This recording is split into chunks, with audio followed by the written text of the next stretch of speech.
তিরুপতি বালাজি মন্দির ভারতের দাক্ষিণাত্যের এই মন্দির শুধু ভারতেরই নয়, পৃথিবীর ধনীতম যে মন্দিরগুলো রয়েছে তার মধ্যে উল্লেখযোগ্য। দেখুন, আজকের যে বিষয় আমি আলোচনা করব সেটা খুব ইন্টারেস্টিং। আপনারা টাইটেল থাম্বনেলে দেখেছেন এবং এটা বুঝতে পারছেন যে এটা যে ওই মন্দিরের একটি রীতি, মানে মহিলারা এখানে এসে চুল দান করেন, ন্যাড়া হয়ে যান। কিন্তু এর নেপথ্যে কি কাহিনী রয়েছে? কারণ এই ধরনের কাহিনীগুলো থেকেই বা এই ধরনের প্রচলিত যে কথা স্থানীয়ভাবে, সেইগুলো থেকেই তো এরকম লেজেন্ড তৈরি হয় এবং সেই জায়গা থেকেই কিন্তু একটা বিশ্বাস মানুষের মনে তৈরি হয়। কেন তিরুপতি বালাজি মন্দিরে মহিলারা তাদের খুব প্রিয় চুল, সেই চুল দান করেন, ন্যাড়া হন? কেন এরকম প্রচলিত একটা রীতি রয়েছে তিরুপতি বালাজি মন্দিরে? এবারে আমি সেই কাহিনী আপনাদের শোনাবো। পুরো ভিডিওটি স্কিপ না করে শেষ পর্যন্ত শুনবেন। লাইক, কমেন্ট, শেয়ার করতে ভুলবেন না, সাবস্ক্রাইব করতে ভুলবেন না আজ তাক বাংলার ইউটিউব চ্যানেলটি। এবারে আপনাদের বলি, দেখুন, এই যে তিরুপতি বালাজি মন্দির বর্তমানে অন্ধ্রপ্রদেশ রাজ্য, সেই অন্ধ্রপ্রদেশের তিরুপতি ডিস্ট্রিক্ট, তিরুপতি জেলার তিরুমালা হিলস বা তিরুমালা পাহাড়, সেই পাহাড়ের কোলে অবস্থিত হচ্ছে তিরুপতি বালাজি মন্দির। স্থানীয় মানুষ এবং তিরুপতি বালাজির যারা ভক্তরা রয়েছেন তারা মনে করেন ভগবান বিষ্ণুর অবতার হচ্ছেন এই তিরুপতি বালাজি। তার জন্ম বা তার মর্তলোকে আসার কারণ হচ্ছে গিয়ে মানুষকে, মানে কলিযুগ থেকে মানুষকে মুক্তি দেওয়া। কলিযুগে তাদের যে নানাবিধ সমস্যা, নানান রকমের বিপর্যয়, সেই বিপর্যয় সমস্যা থেকে মানুষকে মুক্তি দেওয়া। যারা তার ভক্ত, সেই ভক্তদের একেবারে মোক্ষ লাভ করানোই হচ্ছে গিয়ে তিরুপতি বালাজির কাজ। সেই কারণেই তার নাকি এখানে আগমন। এবারে এই মন্দিরে কেন মহিলারা তাদের সাধের চুল দান করে দেন? দেখুন, প্রত্যেক মানুষের কাছেই চুল কিন্তু খুব দামি। তার কারণ আমাদের এই চুল শুধুমাত্র যে প্রাকৃতিক একটি বিষয় সেরকম নয়, আমাদের এই চুল সৌন্দর্য বর্ধক। মানে হঠাৎ করে কোনো একজন মহিলা তিনি যদি চুল কেটে ফেলেন, ন্যাড়া হয়ে যান, তাহলে তাকে কেমন দেখতে লাগবে? বা কোনো পুরুষ তিনি যদি চুল কেটে ফেলেন, তাহলে তাকেই বা কেমন লাগবে দেখতে?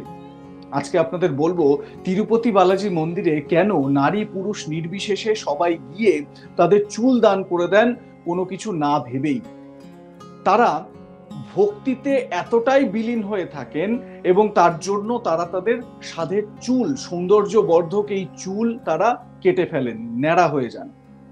আগে হ্যাঁ, এবারে এর জন্য চলে যেতে হবে একটি স্থানীয় গল্পে। কি গল্প? এই যে তিরুমালা হিলস, এই তিরুমালা হিলসে এক সময় একটি গরু আসতো।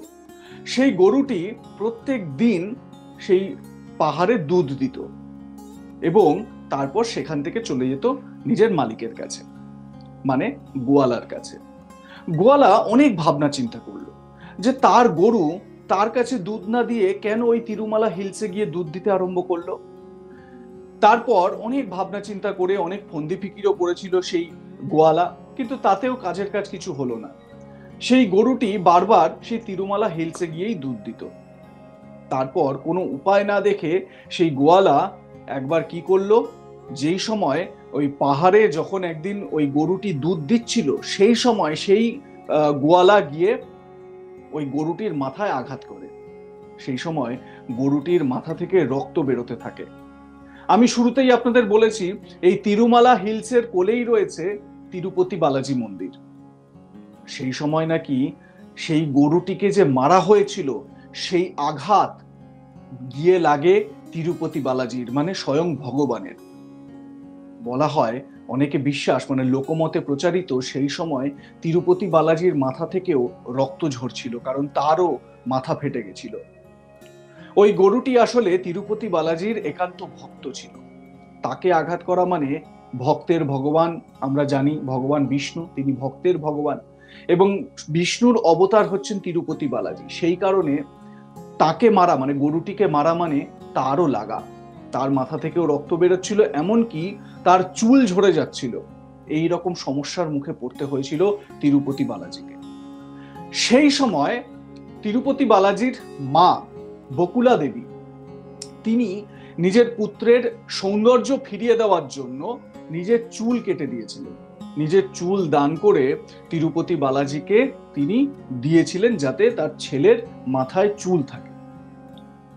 আবার লোকমতে এটাও প্রচারিত, ভগবান বিষ্ণুর স্ত্রী মানে বিষ্ণুপ্রিয়া যিনি মাতা লক্ষ্মী, তিনি তার ইষ্ট দেবতা এবং যেহেতু ভগবান বিষ্ণুর অবতার তিনি, তার মানে তার স্বামীরই এক অবতার, তার জন্য নিজের মাথার চুল কেটে দিয়েছিলেন তিরুপতি বালাজি ভগবানকে। তারপর থেকেই মহিলাদের মধ্যে বিশেষ করে এই চুল দান করার একটা রীতি চালু হয়েছে, এটা প্রচলিত কথা। এবারে কেন সেটা দেওয়া হচ্ছে, মানে কেন সেই চুল তারা দিতেন?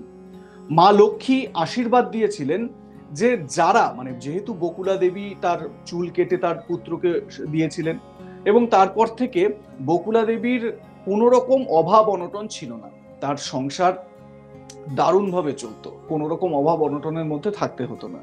মা লক্ষ্মী আশীর্বাদ দিয়েছিলেন যে যারা এই মন্দিরে এসে ভগবান তিরুপতি বালাজিকে নিজের চুল উপহার দেবেন, নিজের সৌন্দর্য বর্ধক যে চুল, সেই চুল উপহার দেবেন, চুল দান করবেন, তাদেরকে তিনি ততটাই ধন সম্পত্তি ফিরিয়ে দেবেন। মানে কোনো মানুষ নিজের শরীরের মানে নিজের মাথার যে চুল, অর্থাৎ কোনো মহিলা নিজের মাথার যে চুল, সেই চুল যদি দান করে দেন, পুরোটা ন্যাড়া হয়ে যান, সেই সমপরিমাণ ধনরাশি মা লক্ষ্মীর আশীর্বাদে এবং ভগবান তিরুপতি বালাজির আশীর্বাদে ওই মহিলা তার সংসারের লোকেরা উপভোগ করবেন এবং তারা স্বাচ্ছন্দ্যে থাকতে পারবেন। এই জায়গা থেকেই, এই বিশ্বাস থেকেই চুল দান করার যে প্রথা, সেই প্রথা চালু হয়। বকুলা দেবী যিনি তিরুপতি বালাজির মা, তিনি তার বিষয়ে জানা যায় যে সেই তিরুপতি বালাজি হচ্ছেন বকুলা দেবীর পালিত পুত্র। ঠিক যেরকম ভগবান শ্রীকৃষ্ণকে মাতা যশোদা লালন পালন করেছেন, ঠিক সেই রকম বকুলা দেবীও লালন পালন করেছেন এই তিরুপতি বালাজি ভগবানকে। দাপর যুগের কথা, সেই সময় তিনি তার এই পুত্রকে লালন পালন করে বড় করেছেন এবং তারপর থেকেই তিরুপতি বালাজির মা বলতেই, যদিও তিনি পালিত মা, কিন্তু তিরুপতি বালাজির মা বলতে সবাই বকুলা দেবীকেই চেনেন, ঠিক যেরকম ভগবান শ্রীকৃষ্ণের মা বলতে সবাই মা যশোদাকে চেনেন। এবং এই যে চুল যেটা দান করা হয়, এই চুল দান করার ফলে প্রচুর চুল তো জমা হয় সেখানে, এবং সেখানে প্রচুর, এই মন্দিরে প্রচুর নাপিত রয়েছেন যারা এই চুল কেটে ন্যাড়া করেন।